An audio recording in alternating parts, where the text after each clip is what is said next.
Mohon izin nama tidak saya sebutkan. Ya, jadi saya langsung ke pertanyaan untuk memudahkan saja. Assalamualaikum Ustaz. Waalaikumsalam warahmatullahi wabarakatuh. Saya mau bertanya, saya punya teman yang bekerja di salah satu bank. Dia sebagai teller yang input data nasabah, yang dimana data selalu berbeda, ya, dimana data selalu berbeda sama punya kepala cabangnya. Yang di sana terus dia timbul kecurigaan terhadap bank. Di sana terus dia bertanya sama beberapa pegawai di sana. Dan ternyata benar kalau kepala cabangnya di sana. Anda banyak mengulang kata di sana. Pepeo gitu ya. Baik. Ya, kita teruskan. Beberapa pegawai di sana dan ternyata benar kalau kepala cabangnya di sana korupsi dan pegawainya hampir semua tahu akan hal itu. Terus apa yang bisa saya lakukan? Apa yang bisa dilakukan teman saya Ustadz? Apa harus berhenti dari bank itu atau dia harus memberitahu para nasabah kalau sudah terjadi kecurangan di bank sana? Mohon pendapatnya Ustadz. Secara singkat, teman Anda mengetahui ada praktek yang tidak benar di tempat dia bekerja, apa yang harus ia lakukan? Sebagai seorang muslim dalam situasi ini, kita diingatkan oleh Nabi SAW sejak 15 abad yang lalu.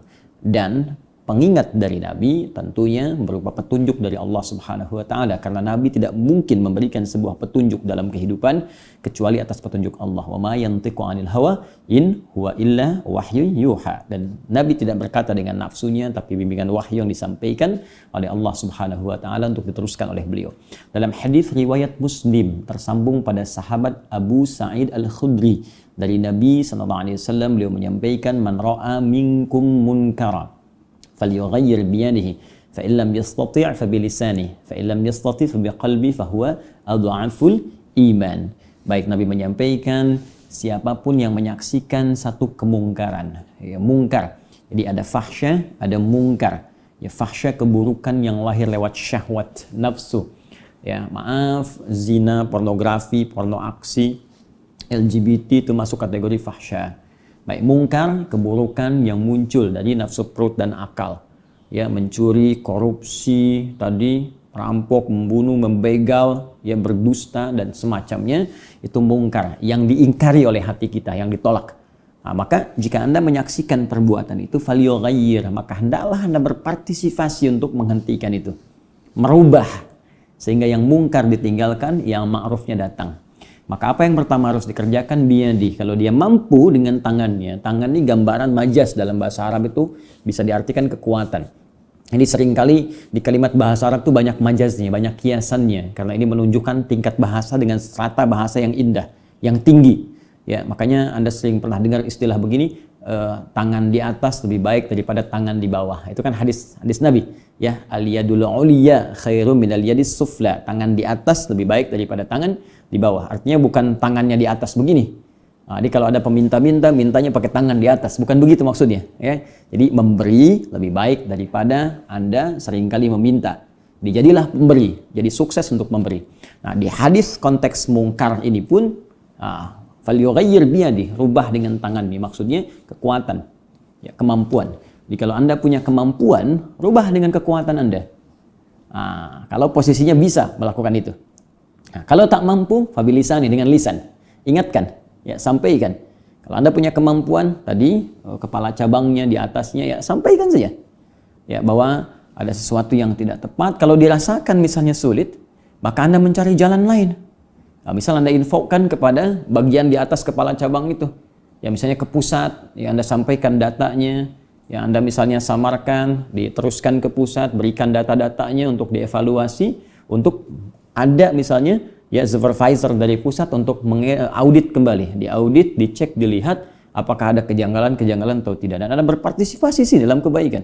Karena kalau di tempat Anda bekerja ini, misal, kemudian tersebar berita yang tidak baik, dan menyebar di masyarakat, dan diketahui perilaku itu, bukan sekedar pimpinan cabangnya juga yang akan mendapatkan persoalan, tapi semua bagian-bagian di situ pun akan terkena bagiannya.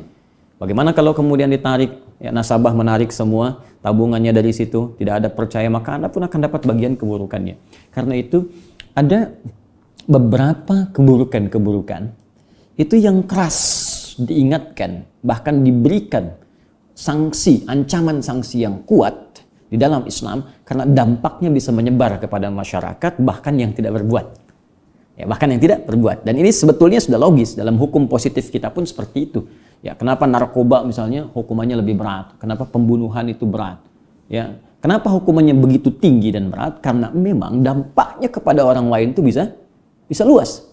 Nah, karena itu dalam Islam zina itu ancamannya kuat. Pembunuhan ancamannya sangat tinggi. Kenapa? Karena dampaknya itu begitu luas. Nah, karena itu bahkan ada beberapa hal-hal tertentu yang ketika dikerjakan itu disebutkan langsung oleh Al-Quran, bahkan oleh hadis Nabi SAW, itu satu orang berbuat yang salah, yang lain bisa kena. Ya, seperti kasus wabah saat ini. Jadi kalau Anda kembali lagi kepada diagram yang pernah saya ajarkan di pertemuan lalu, saya tuliskan info nabinya, sebab wabahnya, sampai penanganannya, sampai tindakan medis, sampai juga macam-macamnya. Ini jelas semua.